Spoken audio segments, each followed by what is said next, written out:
ఈ వీడియోలో మనం పైథాన్లో వేరియబుల్స్ ఏ విధంగా డిక్లేర్ చేయొచ్చు, వాటికి వాల్యూస్ ఏ విధంగా అసైన్ చేయొచ్చో చూద్దాం. మరి అసలు వేరియబుల్ అంటే ఒక named memory location where data is stored. ఎక్కడైతే డేటా స్టోర్ అవుతుందో ఆ యొక్క నేమ్ కలిగిన మెమరీ లొకేషన్నే వేరియబుల్ అని చెప్పేసి అంటాం.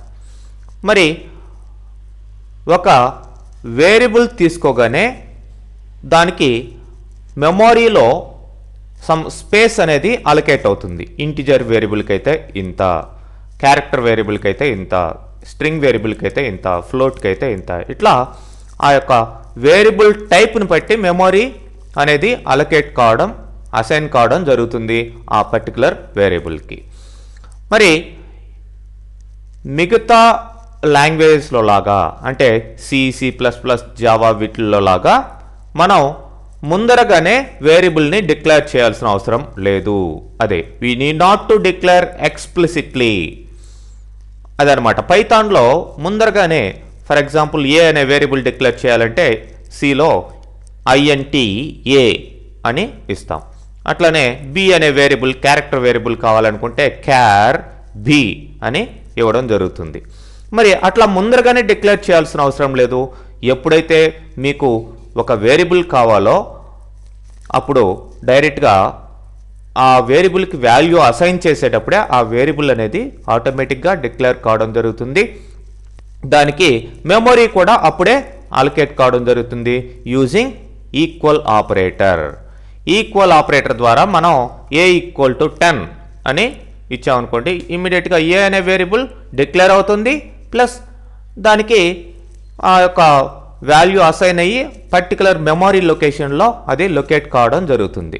మనం ఇక్కడ నార్మల్గా single variable declaration, single variable value assign అనేది చేసుకోవచ్చు. అట్లా కాకుండా ఇక్కడ ఇంకా 2 వేస్ అనేటివి ఉన్నాయి. Assigning single value to multiple variables, ఒకేసారి డిఫరెంట్ వేరియబుల్స్కి సింగిల్ వాల్యూని ఏ విధంగా అసైన్ చేయొచ్చు. అట్లనే assigning multiple values to multiple variables, different values different variables ఏ విధంగా అసైన్ చేయొచ్చు అనేది కూడా ఉంది.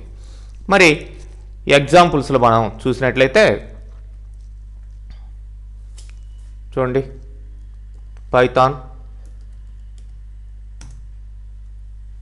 పైథాన్లోకి ఎంటర్ అయ్యాను. ఇప్పుడు ఈ పైథాన్ ప్రాంప్ట్ దగ్గర నాకు ఒక వేరియబుల్ కావాలి, ఏ అనే వేరియబుల్ కావాలి. సో a = 10 అని ఇస్తున్నాను. సో ఏ అనే వేరియబుల్ డిక్లేర్ అయింది, దానికి 10 అనే ఇంటిజర్ వాల్యూ అసైన్ కావడం జరిగింది. మరి ఈ వేరియబుల్ యొక్క వాల్యూ మనం ప్రింట్ చేసి చూసినట్లయితే print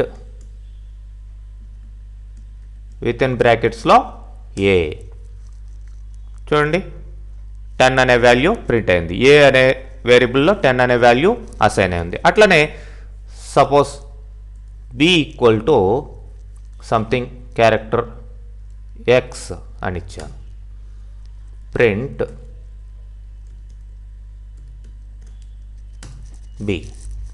below single character value assign కావడం జరిగింది.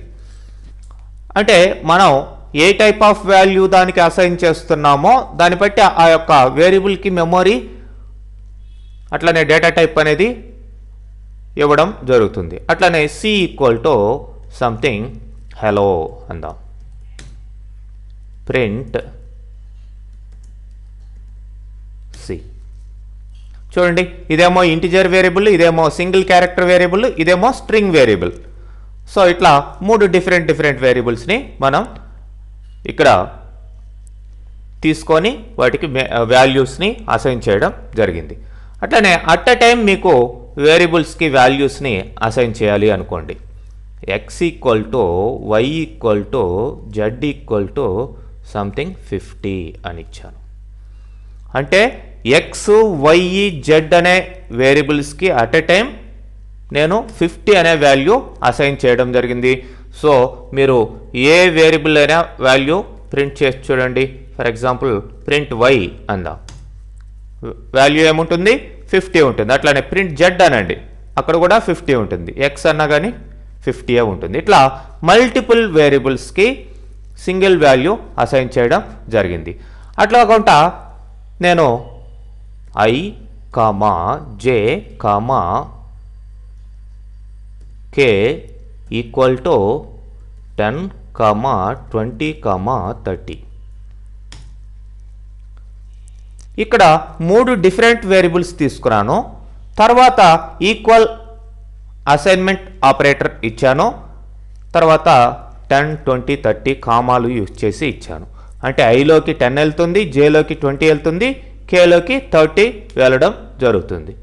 ఇట్లా మల్టిపుల్ వేరియబుల్స్కి మల్టిపుల్ వాల్యూస్ మనం అసైన్ చేయొచ్చు. చూడండి, ప్రింట్ జే అనగానే 20 అనే వాల్యూ ప్రింట్ కావడం జరిగింది. అదే ప్రింట్ కే అనగానే 30 అనే వాల్యూ ప్రింట్ కావడం జరుగుతుంది.